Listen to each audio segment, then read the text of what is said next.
Nouveau rebondissement dans le cadre de la vaste opération anticorruption dénommée Scorpion. C'est ce jeudi 29 avril que s'ouvre au tribunal correctionnel de Libreville le procès de Brice Lacruche Alianga, ancien directeur de cabinet du président de la République et patron de la toute-puissante AGEV.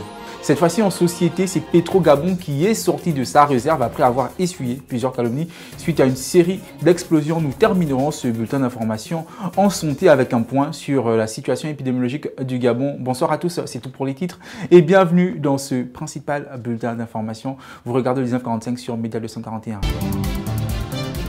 Placé sous mandat de dépôt depuis 17 mois à la prison centrale de Libreville, Brice Lacruche Alianga, ancien directeur de cabinet du président de la République, va comparaître dès ce jeudi 29 avril 2021.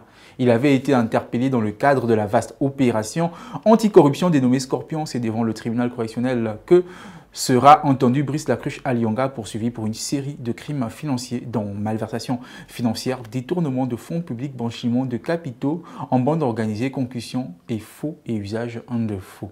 Un procès très attendu par l'opinion. Il est à noter que selon le nouveau code pénal, l'éphémère ministre chargé du suivi de la stratégie des investissements humains et des objectifs de développement durable risque jusqu'à 20 ans de prison et 100 millions de francs CFA d'amende. En effet, l'article 141 du dit code dispose que le fait par une personne dépositaire de l'autorité publique ou chargée d'une mission de service public, un comptable public, un dépositaire public ou l'un de ses subordonnés de détruire, de détourner ou soustraire un acte ou un titre ou des fonds publics ou privés ou effets, pièces ou titres en tenant lieu ou tout autre objet qui lui a été remis en raison de ses fonctions ou de sa mission est puni de la peine de 20 ans de réclusion criminelle au plus et de 100 millions de francs CFA d'amende tout au plus.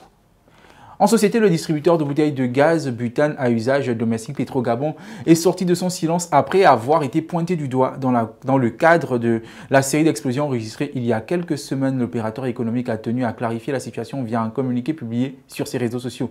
Ce 27 avril 2021, selon le communiqué, le leader de la distribution de gaz au Gabon n'a jamais enregistré d'accident lié à la qualité de ses bouteilles. Le rapport de l'enquête diligenté sous le contrôle de la société gabonaise d'entreposage des produits pétroliers SGEPP aura permis d'écarter la piste Petrogabon car, selon le dit rapport, aucune bouteille pétro n'a explosé. Ce même compte rendu mentionne que la qualité des bouteilles de gaz Petrogabon n'est pas la cause des deux incidents tragiques dont ont été victimes nos deux compatriotes. Après avoir essuyé de nombreuses critiques, l'opérateur économique souhaite désormais rétablir la vérité et par la même occasion laver son image ternie par ces incidents. Dans ce communiqué, Petrogabon informe que des poursuites judiciaires pourraient être menées à l'endroit de toute personne contribuant à la prolifération de fausses informations à son égard.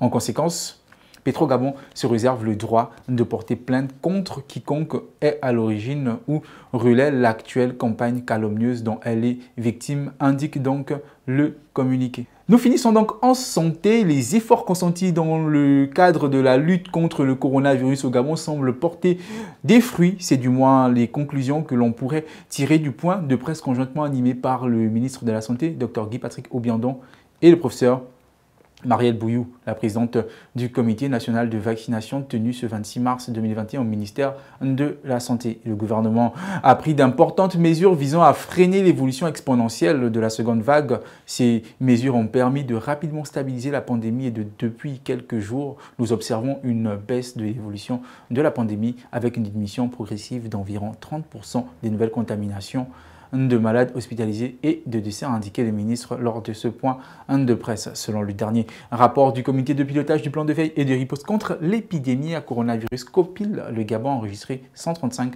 nouveaux cas positifs sur 5517 tests réalisés, soit un taux de positivité de 2,4%. Actuellement, 69 personnes sont hospitalisées, dont 19 en réanimation pour détresse respiratoire. L'on note cependant 99 nouvelles guérisons et 0 décès notifiés à ce jour. À l'heure où la campagne de vaccination s'accentue, les chiffres sinon rendus publics par le COPIL pourraient présager un allègement des mesures dans les prochaines semaines, bien que d'énormes efforts restent à faire. Selon le ministre, ces premiers résultats encourageants sont liés à la détermination des plus hautes autorités de notre pays à combattre par tous les moyens la pandémie de la Covid-19 dont les répercussions affectent la structuration sanitaire, sociale et économique de notre pays. C'est sur cette actualité en santé que se referme ce bulletin d'information. J'étais ravi de l'avoir présenté. On se donne rendez-vous demain pour une autre édition d'information. D'ici là, portez-vous bien et continuez surtout d'observer les gestes barrières pour freiner la propagation du coronavirus.